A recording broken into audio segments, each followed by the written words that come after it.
Is this all there is to life? Answers from Ecclesiastes, author Ray C. Stedman, copyright 1999, Chapter 3.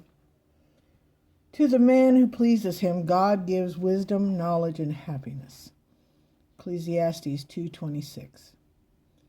That wonderful plan for your life. What an amazing variety of things are offered to us every day to help us find the secret of successful living. Magazine articles by the thousands tell us how to cope with various problems. TV commercials, dozens to a program it seems, bombard us telling how to be successful in life, or at least how to look successful, even if we really aren't. Health clubs offer saunas and whirlpool baths to relax us so we can face life with calm assurance. Scores of drugs are available to turn us on, turn us off, or take us out.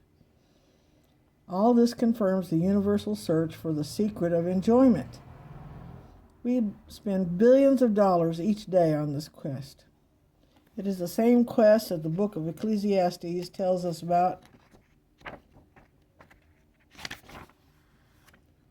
The greatest experiment ever designed to test approaches to success, enjoyment, and contentment in life is recorded in this 3,000-year-old book.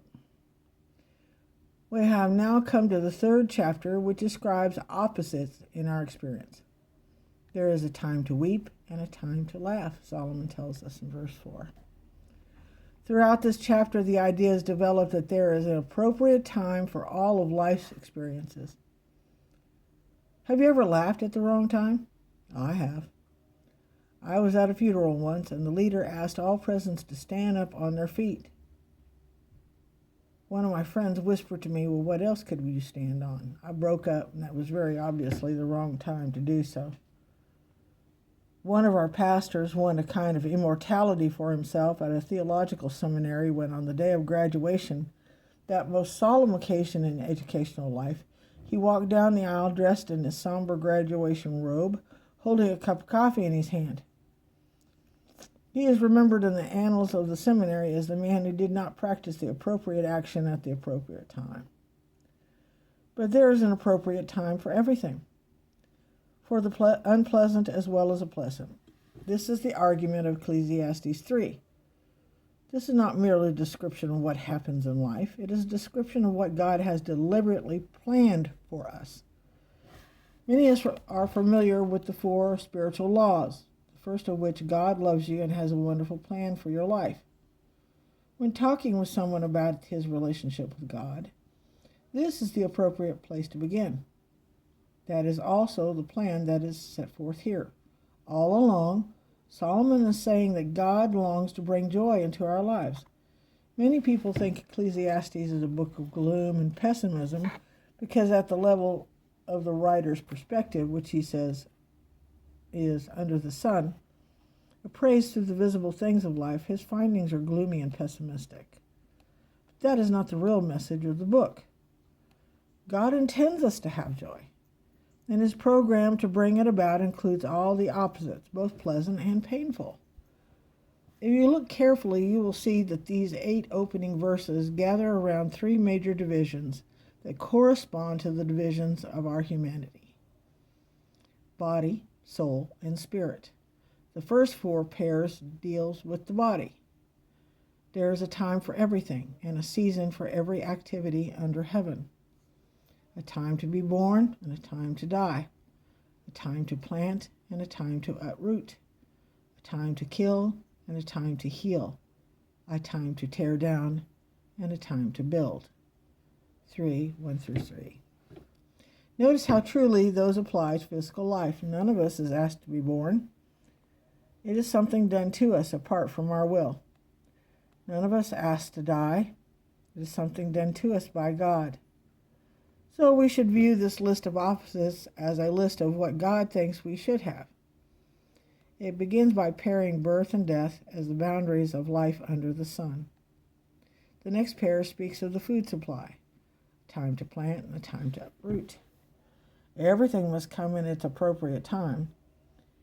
If you get it out of sync, you're in trouble. Try to plant a crop in the middle of winter when snow is on the ground, and it will not grow. Half of the problem of life is that we are constantly trying to run the schedule ourselves. But God has already planned the schedule. There is an appropriate time for everything. There's a time to kill and a time to heal. That may sound strange to us, but the process of dying goes right along with the process of living. Doctors tell us that every 7 years, all the cells in our body, except the brain cells, die. But our bodies do not die. What you are now is not what you were 7 years ago. Yet you are somehow the same. Man's physical body is one of the miracles of the universe. According to Psalms 139:14, we are fearfully and wonderfully made. How can we understand that each cell seems to pass on to its replacement cell the memory of the past, so that the memory goes back beyond the life of the cell itself? This is a time to kill and a time to heal. God brings both to pass. There is a time to tear down and a time to build. Youth is the time for building up. Muscles grow, abilities increase, coordination gets better. Then, if you hang on long enough and reach that 65th milestone, that dog, where am I? Okay. Where everything seems to fall apart, a time to break down. Pipe gets smaller and smaller, steps get higher and higher, trains go faster and faster, people speak in lower and lower tones, a time to break down. But that is appropriate. We should not resent it. It is not evil, it is right. God has determined this, and no matter what we may think about it, it's going to continue. This is what this tells us. The searcher moves into the realm of the soul with its functions of thinking, feeling, and choosing. He moves into the social areas and all the interrelationships,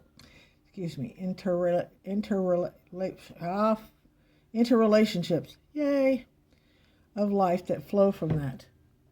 A time to weep and a time to laugh, a time to mourn and a time to dance. All these things follow closely and all are appropriate. No one is going to escape the hurts and sorrows of life because God chose them for us. Proof of that is in the coming of his own Son. He was not handed a beautiful life, everything pleasant and delightful, free from struggle and pain. No, he was a man of sorrows and familiar with suffering. Isaiah 53:3. In a fallen world, it is right that there are times of hurt and sorrow and weeping.